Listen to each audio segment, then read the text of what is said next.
Hello.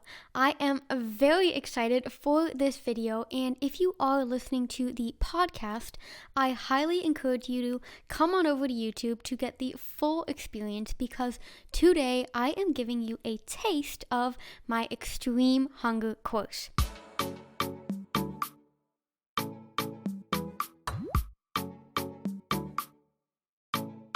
My course, Extremely Hungry to Completely Satisfied, is the all-in-one resource that teaches you exactly how to overcome extreme hunger and gain a relationship with food that you actually love. The 8-week course is full of video presentations, lessons, worksheets, scientific resources, and guides you step by step through every topic related to extreme hunger, weight gain, and everything in between. I created this course because it's what I wish I had during one of the scariest periods of my life. And everyone who has already committed to the course completely agrees. I mean, just check out the amazing testimonials on my course page, which you can find in the description below. Of course, see what I did there? I get it can be so scary to invest in something without knowing exactly what you are going to get. Because ultimately, your results depend on your willingness to put your knowledge and understanding to work, to take action. My course is simply the tool that is going to guide you on your path to finding clarity, providing you with the exact next steps you may not even know you needed. All that to say, I did want to give you a preview of what it's like to be enrolled in my course by sharing this presentation from Module 7, which is all about digestive issues. When you allow your body to fully heal itself, naturally a lot will change. Most often, this comes with weight gain, which is covered in Module 6 of my course, but there are also countless other changes that we cannot see as clearly on the outside. One of these, of course, is digestive issues. In the upcoming presentation, I'll be explaining the science behind why digestive issues occur. Keep in mind that this presentation is part of my extreme hunger course as a whole, so I will refer to other modules and subsequent presentations in the following video. To get the full experience and learn everything you need to know to take action and finally beat extreme hunger, simply click the link in the description below or head over to livelabelfree.com/extreme-hunger-course. Now, without further ado, let's get into this preview all about digestive issues.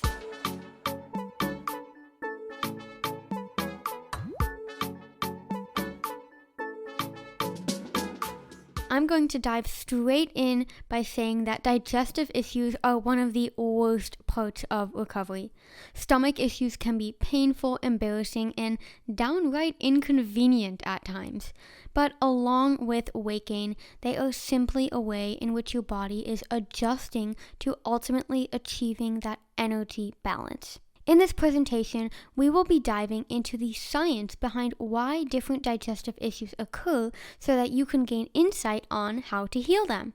Then before we learn about hormonal changes, there will be another non-voiceover presentation like there was in Module 4, in which I highlight key points and provide tangible tips for relieving digestive distress. We're going to be diving into a ton of different topics around digestion and all the ways in which you can heal your digestive system, but some of the main issues we're going to be talking about are bloating, nausea, cramping, gas, constipation and diarrhea, and acid reflux. So, why do digestive issues occur in recovery?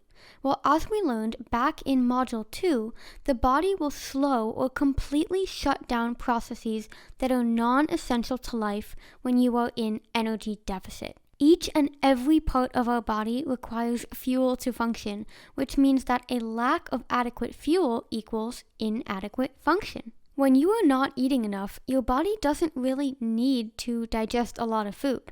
So why would it waste its precious energy on digestive processes?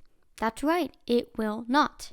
It will slow digestion and use that energy for more essential processes such as your beating heart, respiration, as well as any other instincts that are necessary for survival. But when you start eating more and honoring your extreme hunger, that is when the nausea, bloating, cramping, and all of the other painful digestive issues start to come up. There are several different reasons for each specific issue, which I will be getting into, but the root cause of all of them comes down to that idea of energy conservation we keep talking about. When you are malnourished, what happens to the digestive system specifically is that your digestive muscles weaken. Your body digests food through the process of intestinal peristalsis, which is a series of wave-like muscle contractions that move food throughout the digestive tract. When these muscles are too weak to contract as they normally should, food may sit in your stomach for a longer period of time, which is called gastroparesis or delayed gastric emptying. This can contribute to constipation and bloating, as well as just feeling very sick.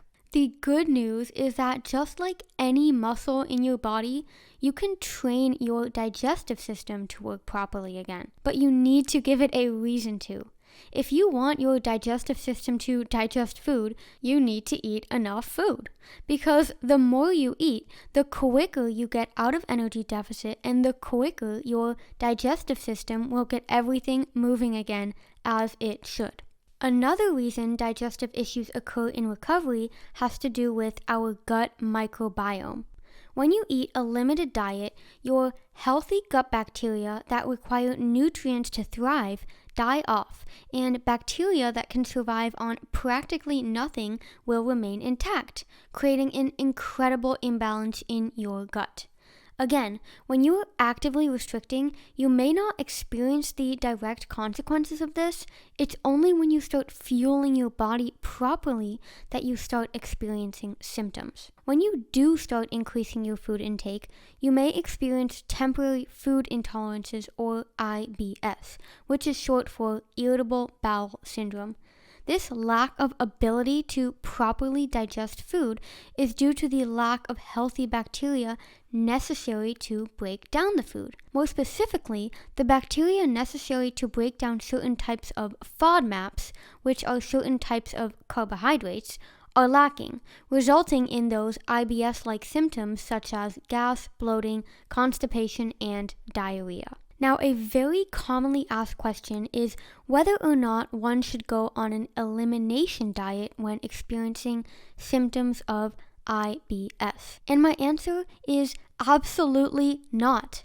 When you are experiencing symptoms of irritable bowel syndrome, I know it can be incredibly tempting to go on an elimination diet such as the low FODMAP diet. However, this can harm your body even more in the long term. It honestly makes me so sad when I hear stories of people in recovery being advised by quote-unquote health professionals to restrict their intake as soon as they complain of digestive distress. And I was one of those patients. I went to a gastrointestinal doctor and they gave me a low FODMAP diet, but honestly, this just made my restrictive eating disorder worse because not only does it enforce mental restriction because you feel like you have to eat less foods, but it also prevents your body from learning how to digest all food again. The very reason for your digestive distress, as mentioned prior, is because your body is simply not used to eating more and different types of foods. It's not that your body is incapable of digesting FODMAPs. So how on earth can it get used to eating FODMAPs and all foods if you're not eating them? Well, you're right, it won't. In order for your body to tolerate all foods again, you need to train your body to tolerate all foods again. This will feel uncomfortable in the beginning because any type of change is, but eating all foods is essential to building your gut microbiome back up. Eliminating food from your diet may provide temporary relief, just like engaging in disordered behaviors does, but in the long term, it does more harm than good. And just before we wrap up this topic and move on, I do want to note that I am, of course, not talking about food allergies here. I mean, if you're seriously allergic to a certain food or groups of foods, you should most certainly eliminate those from your diet. Now it's time to talk about another really important part of a healthy digestion, and that has to do with the gut-brain connection. We've all heard of the phrases to go with your gut instinct and to have butterflies, because the gut-brain connection is an incredibly powerful one. To quickly summarize just how this system works, the brain and the gut are connected through millions of nerves, most importantly being the vagus nerve. They communicate through neurotransmitters, which are chemical messengers in the body. Neurotransmitters such as serotonin, which is a hormone that stabilizes our mood and feelings of well-being and happiness, are produced in the brain, but also by microbes in our stomach. In an animal study observing the relationship between the brain and the gut, researchers actually found that by giving rats certain probiotics, which are active in the gut, actually increased the production of GABA, which is a hormone responsible for managing stress and anxiety.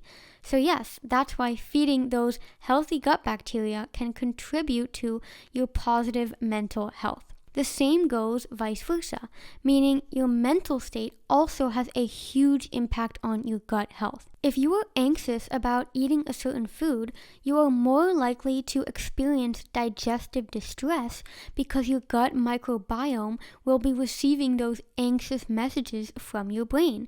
So in order to minimize digestive issues, it's important to bring yourself into a calm state. Scientifically speaking, we refer to a state of calm as being in the parasympathetic nervous system and a state of anxiety as being in the sympathetic nervous system. Your sympathetic nervous system is responsible for the fight or flight response, which we all know is to protect us from danger. It tells us to run if we see a tiger or to quickly pull away our hand if we touch something hot.